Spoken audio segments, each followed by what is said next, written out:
तो दोस्तों जैसा कि आपको पता होगा कि रेलवे में बहुत सारे यूनियन काम करते हैं, जैसे कि हो गया AIRF हो गया, NFIR हो गया, प्लस में जितना सारा जोन रहता है उसके अंदर में जितना डिवीजन रहता है उस डिवीजन में बहुत सारे यूनियन काम करते हैं। और अभी आपको पता होगा कि अभी यूनियन लोग जो जितना भी यूनियन है, जैसे हो गया NFIR हो गया, प्लस में AIRF हो गया, प्लस में SCCR रायपुर अभी जो है उसके अंतर्गत से भी एक यानी कि नोटिफिकेशन आ रहा है कि वहां पर भी यानी कि रेलवे अप्रेंटिसशिप को GM पावर दिलाने का यानी कि बात कहने वाले हैं, जो कि सारा कुछ इस वीडियो में बताएंगे। और हाँ, वहां पे एक बात बोला जा रहा है सभी को कि GM पावर से ओनली 20% अप्रेंटिसशिप को मिलेगा नौकरी। क्या ये बात सही है या गलत है, और बाकी के 80% कहाँ पे जाएंगे?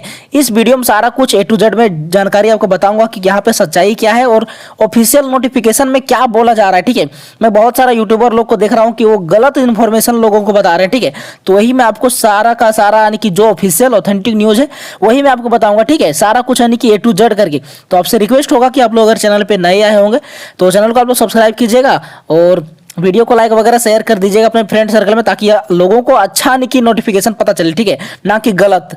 तो चलिए वीडियो को स्टार्ट करते हैं। अगर आप लोग भी रेलवे में RPF SI और RPF कांस्टेबल का तैयारी कर रहे हैं तो देखिए किरण पब्लिकेशन की तरफ से 2024 के एडिशन में एक बुक यहाँ पे जारी किया गया जो कि 23 सेट करके है। इसमें क्या है कि भाई आपको प्रीवियस ईयर का जितना भी सॉल्व पेपर है उतना सारा का सारा मिलेगा। जैसे कि 2018-2019 में जो एग्जाम हुआ था TCS पैटर्न पर, वो आपको सारा कुछ इसमें मिल जाएगा। ये सब इंस्पेक्टर का है। ठीक है, इसी तरह से इनका कांस्टेबल का भी आता है जो कि 2019 में जो एग्जाम हुआ था उसके अलग अलग शिफ्ट में जितना भी क्वेश्चन आया था सारा इसमें इंक्लूड है। आपको मिल जाएगा TCS पैटर्न मिलेगा 2024 के एडिशन में, और इसमें आपको टोटल 41 सेट मिलेगा। ठीक है, इसी प्रकार से देखिए इनका यानी कि प्रैक्टिस वर्कबुक आता है। जैसे कि आपको पता होगा कि आप सबसे पहले प्रीवियस ईयर लगाइए। प्रीवियस ईयर लगाने के बाद आपको पता चलेगा कि हाँ किस प्रकार से क्वेश्चन आया था पिछला बार, वो अंदाजा लग जाएगा। उसके बाद आप लोग जो है इसमें ये भी लगा सकते हैं आगे का यानी कि देख करके, जैसे सब इंस्पेक्टर का जारी किया गया 22 सेट करके 2024 के एडिशन, जिसमें से 2018-19 में जो क्वेश्चन आया था उसको भी इंक्लूड किया गया है। इसमें आपको ये पता चलेगा कि देखिए आगे किस प्रकार से क्वेश्चन आ सकता है, आपका सिलेबस के अकॉर्डिंग इसमें यानी कि छापा गया है। ठीक है, और नेक्स्ट है यहाँ पे देखिए कांस्टेबल का, इसका भी प्रैक्टिस वर्कबुक है जो कि 2019 के क्वेश्चन के जो भी यानी कि क्वेश्चन आंसर है उसका साथ में आपको मिलेगा। ठीक है, और इसमें टोटल 22 सेट है, 2024 के एडिशन है, और ये सारा का सारा TCS पैटर्न पर मिलेगा। ये 4 बुक आप लोग ले करके अपना जो है यानी कि तैयारी अपना अच्छा से कर सकते हैं। आप लोग तैयारी कर रहे हैं तो भाई आपको यानी कि मिनिमम 1 सेट डेली यानी कि लगा करके उसको जो है एनालाइज करना बहुत जरूरी है। ठीक है, आप लोग ये बुक खरीदना चाहते हैं तो भाई देखो डिस्क्रिप्शन में लिंक दे दिया, नहीं तो आप लोग जो है अपना नजदीकी बुक स्टोर से भी जाकर के खरीद सकते हैं। जैसा कि आप लोग देख सकते हैं कि ये यूनियन है जो कि SCCR रायपुर यानी कि साउथ ईस्ट सेंट्रल रेलवे की तरफ से रायपुर डिवीजन के अंतर्गत में ये यानी कि यूनियन काम करता है, जो कि आपको इसमें भी आपको देखने को मिलेगा। क्या देखने को मिलेगा तो भाई यहाँ पे देखो क्या यानी कि बोला जाने वाला है। भाई ये एक मीटिंग जो होगा ना ये 28 और 29 अप्रैल को होगा। ठीक है, 2024 में यहाँ पे देखिए कहाँ पे होगा तो मुंबई सेंट्रल में होगा ये। ठीक है, ये 28 और 29 अप्रैल को मीटिंग होगा, उसमें यानी कि ये सब मांग रखा जाएगा। तो उसमें से अप्रेंटिसशिप वालों के लिए क्या मांग रखा जा रहा है तो भाई देखो लेवल 1 में 20% कोटा रिक्तियों के विरुद्ध रेलवे एक्ट अप्रेंटिसशिप को शामिल करने के लिए महाप्रबंधकों को सशक्त बनाना। इसका क्या यानी कि आगे बात है पूरा, इसका यानी कि इन लोगों का कहना क्या है, इसका क्या तात्पर्य है, ये सारा कुछ मैं आपको A to Z बताऊंगा और डिटेल्स में कि AIRF और NFIR का इसमें क्या यानी कि कहना है। और वो लोग देखिए जो NFIR और प्लस में AIRF जो बोलता है वही ये लोग यानी कि वही मांग को आगे ये लोग बढ़ाते हैं। ठीक है, और ये लोग भी वही मांग को यानी कि रखते हैं।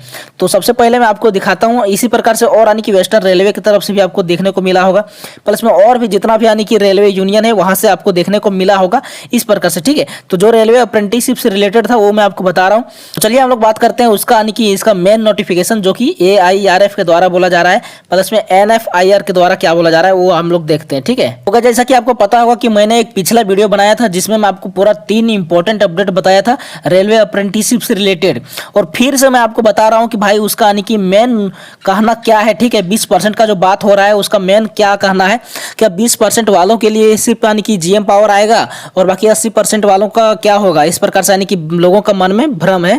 ठीक है, और लोग जो यूट्यूबर लोग हैं वो लोग भी यानी कि गलत न्यूज बता रहे हैं अपने यानी कि जो भी ऑडियंस है, जो भी लोग यानी कि सब्सक्राइब कर रखे हैं उनको गलत बता रहे हैं। ठीक है, तो इस इसी को लेकर के मैं सोचा कि भाई एक वीडियो बना देते हैं ताकि लोगों को जो सही जानकारी है वो आने की पता चल जाए। ठीक है, तो जैसा कि आपको पता होगा कि ये मीटिंग जो है वो 15 और 16 फरवरी को हुआ था 2024 में।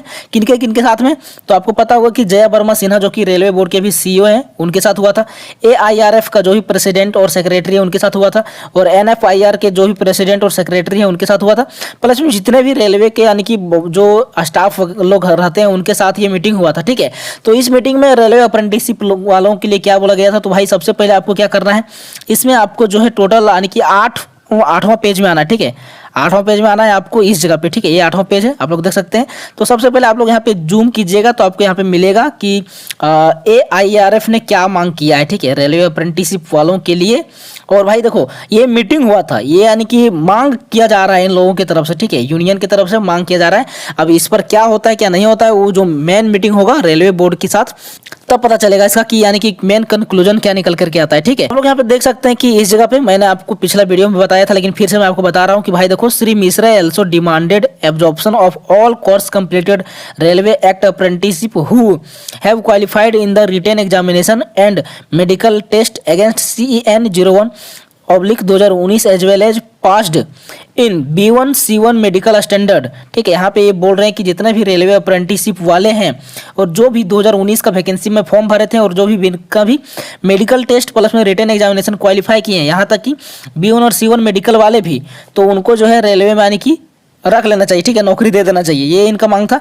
प्लस में इसके साथ ही इनका ये भी मांग था कि he also requested for immediate recruitment of CCAA available on the railway as well they should be given relaxation in age limit. यानी कि बोला जा रहा है कि भाई देखो इन्होंने ये भी रिक्वेस्ट किया रेलवे बोर्ड के साथ, जो इनका मीटिंग हुआ था उनसे ये भी रिक्वेस्ट किए हैं कि जितने भी यानी कि रेलवे अप्रेंटिसशिप वाले हैं, ठीक है, और रेलवे में जितना भी यानी कि अभी खाली है वैकेंसी, उनको जो है भरना चाहिए रेलवे अप्रेंटिसशिप से, और उनको जो है एज में रिलैक्सेशन भी देना चाहिए। ठीक है, अब हम लोग बात करते हैं इसका 17 नंबर पेज में आते हैं। इस तरह से आप लोग स्क्रॉल कीजिएगा तो आपको यानी कि NFIR क्या बोल रहा है अप्रेंटिसशिप वालों को लेकर के, उसके बारे में आपको पता चलेगा। ठीक है, यानी कि यहाँ पे आप लोग देख सकते हैं कि भाई रेलवे अप्रेंटिसशिप वालों के लिए यानी कि यूनियन में 2 भागों में यानी कि बंट गया है। एक बोल रहा है कि पूरा यानी कि GM पावर को लागू किया जाए। ठीक है, अभी मैं आपको बताऊंगा इसमें यानी कि NFIR जो बोल रहा है, और एक बोल रहा है कि यानी कि रेलवे अप्रेंटिसशिप वालों को जो है रेलवे में यानी कि भर्ती किया जाए। ठीक है, आप लोग देख सकते हैं यहाँ पे इस जगह पे delegation of powers to GM for absorption of course completed act apprenticeship against 20% quota in level 1। ठीक है, यहाँ पे भाई जो बोला जा रहा है ना, ये NFIR के द्वारा मांग किया गया है यानी कि रेलवे बोर्ड के सामने। ठीक है, तो NFIR यही बोल रहा है कि भाई 20% का जो कोटा यानी कि रेलवे में चलता है रेलवे अप्रेंटिसशिप वालों को, तो ये कोटा खत्म करके जितना भी यानी कि शक्ति है वो GM के हाथ में दे देना चाहिए। ठीक है, GM का, जिसको GM पावर बोलते हैं, तो GM का हाथ में दे देना चाहिए, जिससे कि क्या होगा कि रेलवे अप्रेंटिसशिप वालों को जो है GM के द्वारा यानी कि डायरेक्ट यानी कि बहाली होगा। ठीक है, यहाँ पे 20% का कोटा खत्म कर देना चाहिए। लोगों को समझ में नहीं आ रहा है कि यहाँ पे 20% लोग यहाँ पे क्या बता रहे हैं। ठीक है, बहुत लोग यूट्यूबर हैं वो क्या बता रहे हैं कि 20% कोटा को जो है ओनली 20% को GM पावर के यानी कि GM के हाथ में दिया जाएगा। भाई 20% को केवल नहीं दिया जाएगा, यहाँ पे 20% जो चलता है ना, 20% जो सीट यानी कि रिजर्व रहता है रेलवे अप्रेंटिसशिप वालों के लिए भर्ती में ग्रुप D का लेवल 1 में, तो उसको खत्म करके, ठीक है, सारा का सारा पावर यानी कि रेलवे अप्रेंटिसशिप को भर्ती करने के लिए सारा का सारा पावर GM का हाथ में दे दिया जाए, जो कि पहले जिस प्रकार से चलता था। ठीक है, GM जो रहता था वो अपना यानी कि पावर से क्या करता था, रेलवे अप्रेंटिसशिप को रेलवे में भर्ती करता था। भाई इस पर यानी कि नेक्स्ट वीडियो में भी हम बात करेंगे कि क्या ये सही है कि GM पावर यानी कि लागू होना चाहिए या नहीं होना चाहिए। ठीक है, इस पर नेक्स्ट वीडियो में पूरा यानी कि अच्छा से चर्चा करूंगा कि इसका नेगेटिव क्या है, इसका पॉजिटिव क्या है। ठीक है, और क्या यानी कि जो अभी नए यानी कि लोग अप्रेंटिसशिप कर रहे हैं उस पर क्या इफेक्ट पड़ेगा और ये किसके लिए फायदेमंद रहेगा। ठीक है, तो भाई आपको इससे क्लियर हो जाना चाहिए। और हाँ, ये आप लोग देख लिए, उसके बाद आप लोग जो है 38 नंबर पेज में आइएगा। 38 नंबर में, ठीक है, ये मांग किया गया है। 38 नंबर पेज में आइएगा आप लोग, तो पता चलेगा कि इस पर क्या कहना है रेलवे बोर्ड का। तो भाई मैं यहाँ पे 38 नंबर पेज में आ गया हूँ, जो कि आप लोग देख सकते हैं इस जगह पे। तो देखिए यहाँ पे इस जगह पे क्या बोला जा रहा है कि भाई policy formulation for direct appointment of trade apprenticeship of central government industrial establishment like railway, defense, etc. as per the amendment provision of section 22 of apprenticeship act 1961। ठीक है, बोला जा रहा है कि a separate meeting on this issue will be held with AM यानी कि जो भी रेलवे का एएम है, एचआर है, उनके साथ एक सेपरेट मीटिंग होगा। ये कब होगा ये नहीं होगा, ये यानी कि बाद का बात है। और आपको मैं पिछला भी यानी कि कुछ दिन पहले भी मैं आपको बताया था कि AIRF जो है वो रेलवे बोर्ड के साथ मीटिंग करने वाला है। कब? तो 2 मई को करने वाला है, ठीक है। अभी अप्रैल चल रहा है, तो 2 मई को जब मीटिंग करेगा तो उसमें क्या बात होगा रेलवे अप्रेंटिसशिप को लेकर के, उसको भी आपको मैं बताऊंगा, ठीक है। आपको बने रहना होगा चैनल में। तो भाई देखिए, अभी रेलवे बोर्ड के साथ आने की मीटिंग नहीं हुआ, ये मांग की है।